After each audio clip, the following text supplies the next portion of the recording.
Well, a very good morning to you from wherever you're tuning in from, and welcome to your Sunday premier political show, Inside Politics, where we review the week's top governance developments and look into the crystal ball in a bid to anticipate how those developments will play out going forward. I'm Jesse Rogers. Welcome to the broadcast, and what a week it has been, filled with high highs and extremely low lows. Starting with the lows, we witnessed Kenya grind almost to a halt. Kenyans brutalized by police officers. Death was witnessed in various parts of the country, and despite the number of fatalities, one life lost is one too many. We saw sheer wanton vandalism of key government installations, private homes and businesses. Elected leaders were actually put before the sovereign. But on the flip side, the president did finally concede to the demands of Kenyans and called for national dialogue. The move to cut 346 billion shillings from the budget was lauded in most quarters. So do join us today on Inside Politics as we put all these developments in perspective, as we reflect on the aftermath of the anti-finance bill protests, the concessions made, the demands that have been put on the table, and who exactly will represent Gen Z in these negotiations. Equally, we'll interrogate if Parliament is truly the weak link in this whole governance issue, because the parliamentarians have definitely had a tough time, especially those who voted yes and thereafter clapped as President William Ruto conceded to the demands of Kenyans. Equally, is the trouble in paradise? Is there trouble in paradise? Is the center holding any more? Well, we'll be interrogating the push and pull between the presidency, even as we saw the president and the deputy reading from different scripts. So much to talk about, so little time. Allow me to introduce the panelists who have already joined me in studio, even as we wait for one other panelist. I'm joined by Kiruga Thuku, who's the MCA of Chingawadi in Nyeri County. He's equally the UDA MCA's caucus chairperson, and he's equally a member of the UDA NEC, that is the National Executive Committee. Bwana Kiruga, karibu sana. I know you're at the county level, but I have to ask kama ulisalimiwa during this week. On a light note, of course. Thank you very much. Briefly, yeah. Good morning, viewers. Sure, my name is Kiruga Thuku, member County Assembly Chinga Ward in Nyeri County, and also a member NEC, just as you have explained. And I'm glad to be here. Unfortunately, I wish we can drop that kusalimiwa thing. I'm in a group called Mount Kenya Chapers. Yes. I was quarreling with a friend there this morning because this kusalimiwa, that's how civil wars are started. Because when we salimia watu here and there, then people start retaliating. Okay. That's how we lose a country. I think, just like the church leaders have said, this nation it belongs to all of us. Okay. God has given us this nation. Our constitution guarantees the freedom of expression, which is actually what the Gen Zs have used. And they did a good job of it. Now the only problem was the criminal elements who wanted to hijack that process. And they are the ones who wanted to spoil for Gen Zs. Because imagine, like the Kenya MP, alisalimiwa in Nyeri, in Nanyuki. Now as we speak, 300 Gen Zs don't have work. Right? Yeah. With some other people here and there, they were greeted here and there. Okay. The ultimate losers are the Gen Zs, because those who are working there have been laid off. Now jobless. So your salamu ikomeshwe, tafadhali. Okay. Asante. And we won't ask too much about the counter suit you're wearing, but looking sharp, definitely. Allow me to introduce our other panelists. We're really joined by Eliud Ngugi, who's a new face to the round table. Karibu sana. He's an advocate of the High Court, and we'll definitely need to hear your legalese expert in terms of what we saw play out in the course of the week, from KDF deployment to the voice of the Gen Z, because you seem fairly young compared to other panelists. Karibu sana, it's a pleasure to have you with us. Thank you for having me, and I look forward to having this conversation and to appreciating whatever is happening in the country. And as Mheshimiwa has said, I can't wait to actually tell him the truth on the ground. He seems not to be on the ground. Interesting. And to feel the pressure and the power of Article 1, Sub-Article 3 of our Constitution, the supremacy of the people. And their right to greet their leaders. Yes. Okay, so perhaps it's telling you seated next to each other. We'll get to see that a little bit later on. We're equally joined by Emuru Moses Willington. He's a data scientist and a political analyst. So karibu sana to the panel. It's a pleasure to have you with us. Pleasure too, and I really appreciate this moment. And it's a time of reckoning in our country that I will want to applaud the young generation in this country for coming out strongly and forcefully to be counted. Nevertheless, it is something that was seen coming. The signals were there before, and even before the last financial bill, there were very clear signals that this was coming. So it could have been avoided? It could have been avoided. If we had listened and actually sat down and looked at the situation, everything would have been managed before it had exploded. But at the moment, we really need to come together as a people and unite together to be able to address this issue. It can't be addressed by the executive alone, neither by a few actors, but wholesomely as a nation. Interesting. Well, you know what they say, the voice of the people is the voice of God. Interesting, yes, it being a Sunday. So allow us to start with the latest, even as we wait for our fourth panelist. That is Nerima Wako. She's the executive director of Siasa Place. She'll be joining us in just but a few. But starting with the first topical area, and that would be with the Reject Finance Bill protest, because we definitely saw an unprecedented move where Parliament, for the first time in the history of protests that have been held in the country, Parliament was actually overrun by youthful protesters.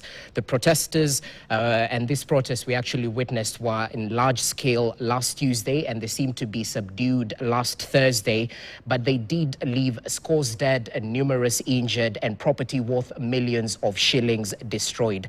At first, President William Ruto said the events were treasonous and vowed to hit back, only for him later on to climb down the next day and concede to the demands of the protesters. We just want to take a look at some of the sentiments that were shared during and after the Reject Finance Bill protest, so we can just use them as an entry point to our discussions right here on the round table. I believe we have those bites, if we could kindly play them. Okay, unfortunately, we don't have them at the moment. So let's just start on that particular note, because Wakili, I'd like to begin with you, because as we reflect on the protest against the executive's excesses, we definitely did see the hard part right now playing out. And as the Sunday Standard puts it, we definitely need to see President William Ruto taking a step forward in terms of undertaking a raft of other measures that need to be addressed in terms of the ever-swelling list of grievances. What do you think are the measures that President William Ruto and the presidency, the government, need to address in terms of priority areas now that Finance Bill is back to Parliament?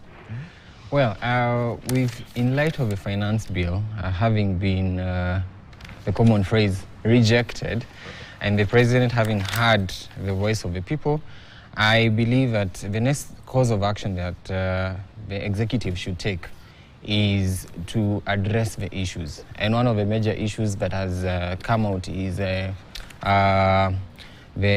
extravagant expenditure, cutting on cost. And on, I believe on Thursday or Friday, in his second address, he mentioned that he has heard what the young people had said and considered cutting the budget. What he needs to do, or the executive will require to do, is cut or tell us the specific numbers. Beyond just saying we are going to cut these numbers, we need to have the action done. And we saw through the appropriation bill that was already assented to, there was a cut of the budget, what they are going to be spending. But he needs to go into the detail. We need to see him lead from the front. Executive acted as an example. So one of the things they need to do is, for example, what had happened earlier on during the Uhuru Ruto first term, where they came out and said they were going to cut on their salaries. He needs to come out and say they are going to cut their salaries. That's one of the things we would expect to hear from them. The second issue that has been coming out is corruption. We need to see him act on some of these people who are surrounding him.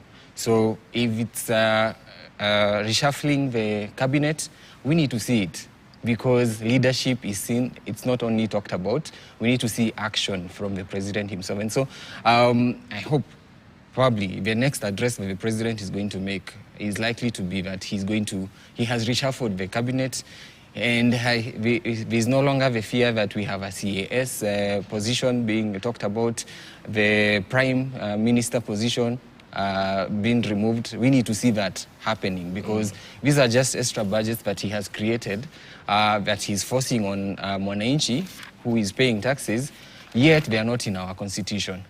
Okay, so interesting. Apart from the finance bill being rejected, as it's famously said, we want to see cut back on government expenditure, equally a clamp down on corruption, walking the talk as per se. Allow me to bring in Nerima, who's just joining us. Karibu sana to the round table. And as you reflect on the protests against the executive excesses, the hard part is actually walking the talk. What next from the presidency? Case in point, in the fight against corruption, we've definitely seen President William Ruto time and time again talk the talk, but walking the walk is a little bit more of a drop in the ocean in terms of the fight against corruption, when we've seen prosecution, arrests, and perhaps firing of high-profile corrupt individuals. What do we need to see going forward from the presidency? A lot of things have already been mentioned, but I believe it's the reduction of the opulence. There's just been too much of the luxurious cars, the visibility of wealth, especially the fact that right now a lot of young people are unemployed and struggling, and they feel unheard, frankly speaking. So that sort of thing, we have hardly seen people losing their jobs. We have seen a lot of cases with regards to mismanagement of public resource. And no one being held accountable. And that's a concern.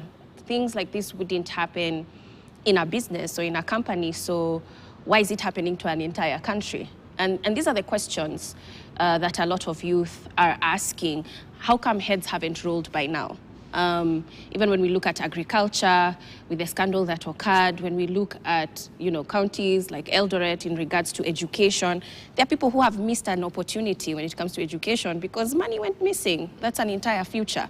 And people are upset.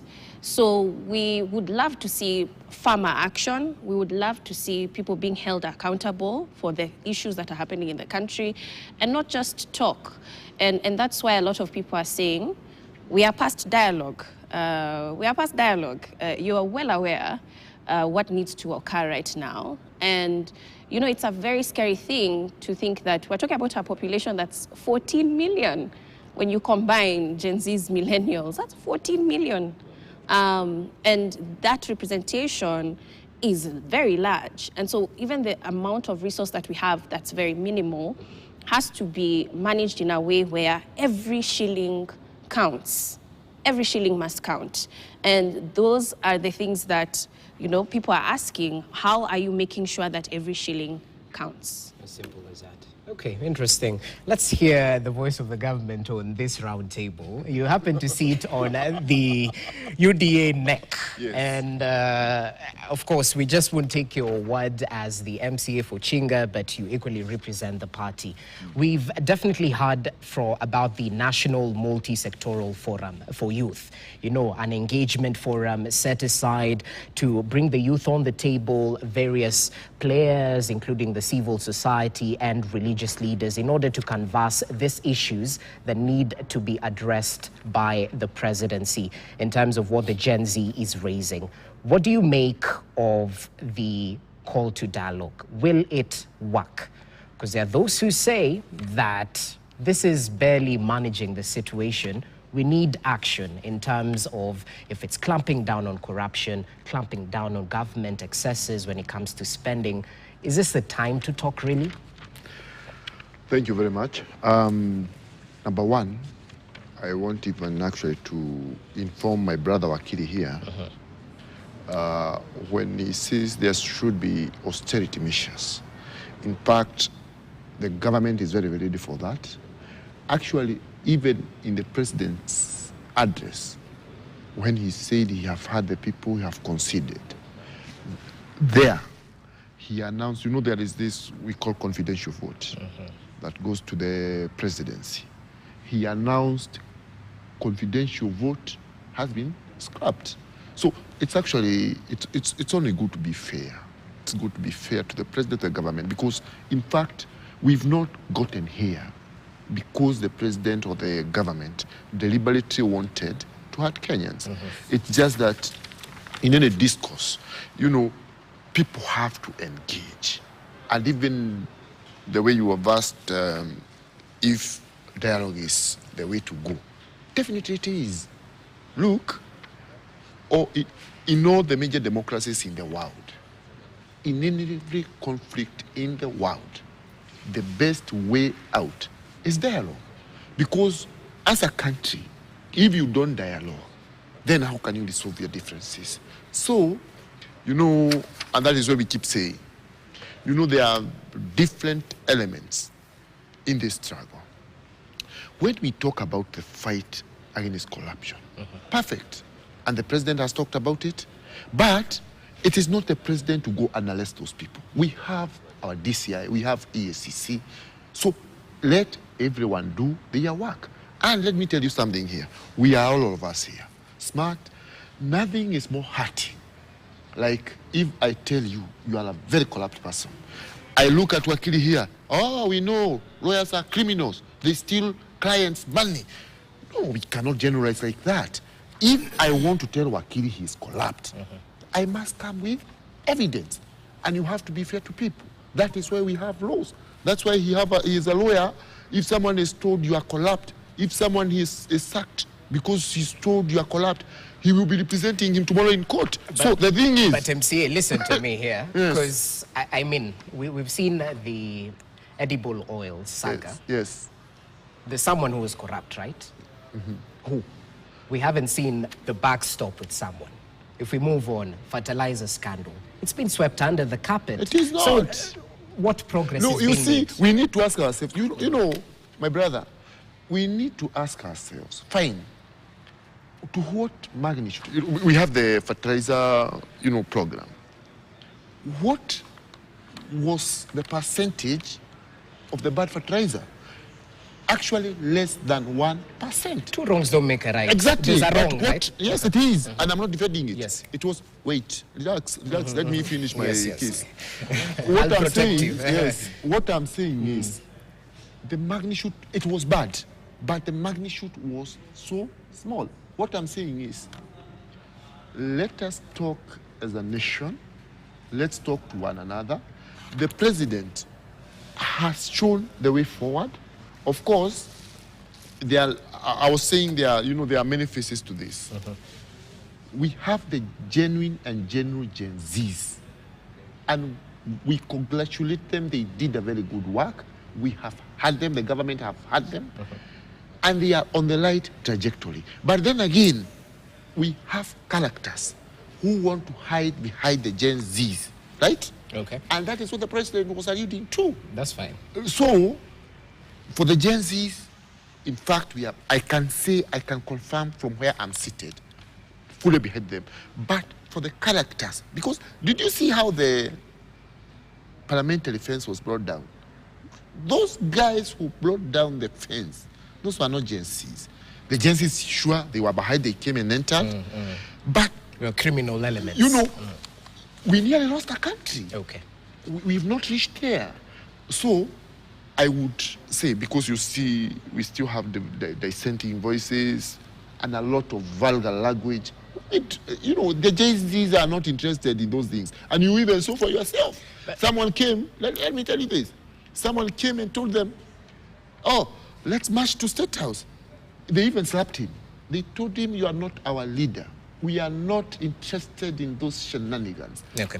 We are focused on the fight we have, and the fight is towards certain goals. So we are behind those calls, but now it's time to give dialogue a chance.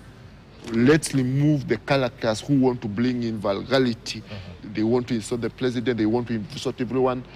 If all of us combine, the government, the churches, our youth, and then we ask one another, which is the best way forward? And definitely we shall get an answer. Okay, I didn't get a strong answer from you in terms of the fight against corruption and the steps that need to be corruption taken. Must be fought, and EACC must do its work.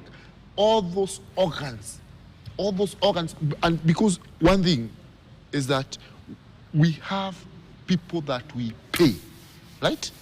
And who are supposed to help the government and the president in dealing with this menace. I get you, but is there political goodwill? That must be the main question. Of course, the president has stated it. Listen to me, in other democratic countries, the buck stops with the man in charge. Yes. Right here, we've seen the political angle of the fight against corruption.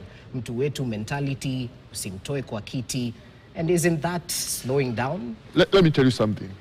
You see, you saw the frustrations President Uhuru went through, until at some point he said, we are losing 10 billion a day, and people would tell him, why are you telling us? You have all the instruments to deal with it.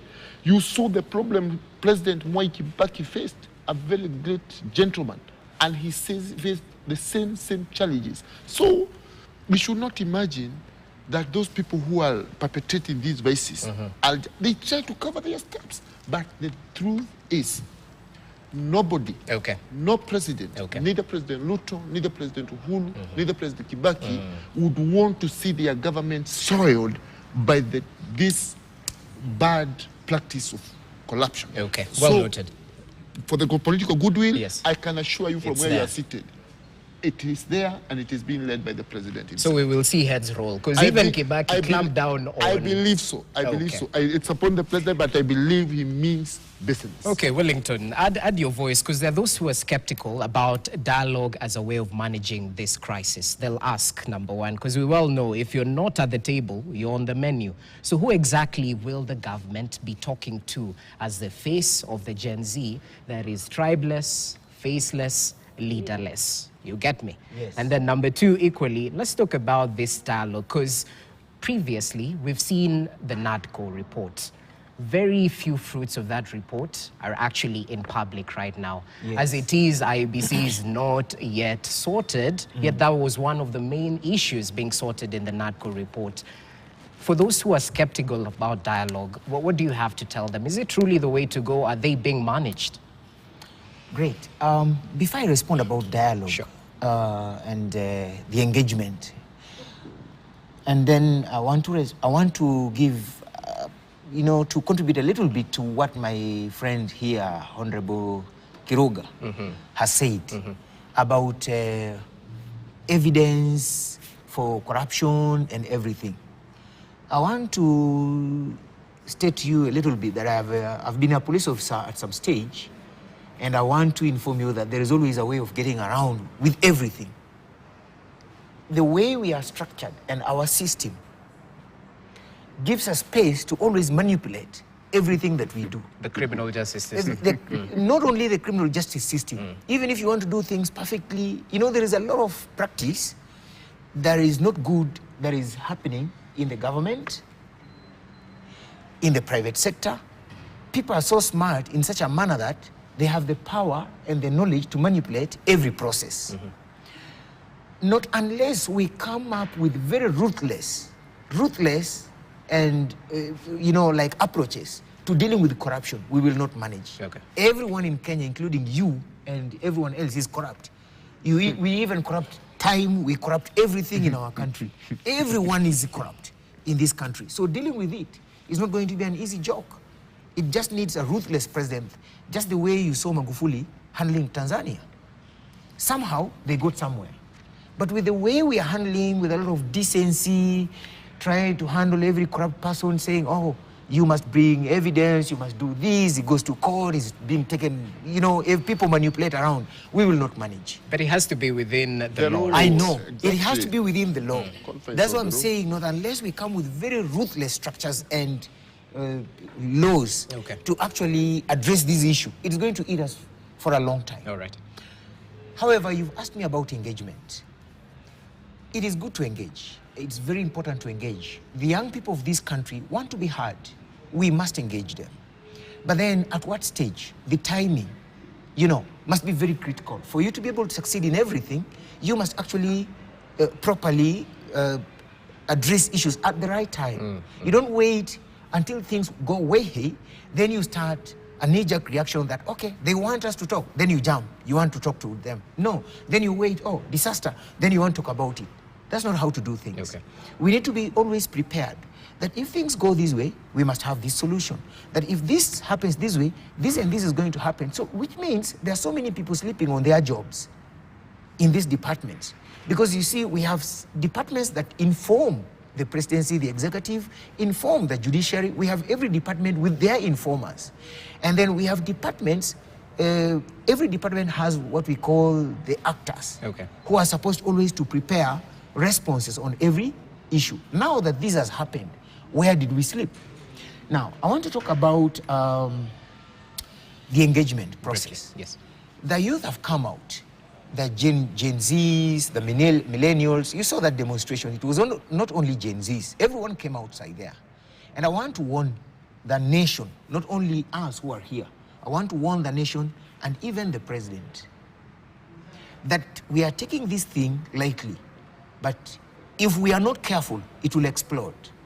There is dissatisfaction in every department, including the military, the police. Everything that happened tells you a lot. If you don't see very far, then very soon there will be a very serious explosion in this country. We may say that we want to talk to the Gen Zs. They have come out faceless, tribeless, partyless. How are you going to address them? Now you're telling the religious leaders, I don't know, the professionals, to identify individuals to come on board for a conversation. How about if now they go back again and deny those people who are coming in the front for a conversation? Then you come on the table, sit with these people. Once you come up with resolutions, the rest of the country that is dissatisfied, the millions, disown them and then move on. Then it explodes. Point of information. Briefly. Yeah, point of information, because you know, even in the assemblies we have that moment, the members request for a point of information, because we are in this assembly. Two things. Number one, our brother here cannot speak for the military, cannot speak for the police. They have their spokespersons. I don't know where and how he gauged they are dissatisfied. If they have their own channels. Let's leave the discipline forces out of this discussion, because you know those are the tenets, some of the strongest tenets that hold this country together. Number two, you know, my brother seems to be too much imagining things. You know what the committee is doing? It's not being formed to come up with the suggestions for the whole of the country. It is because, for example, let me finish.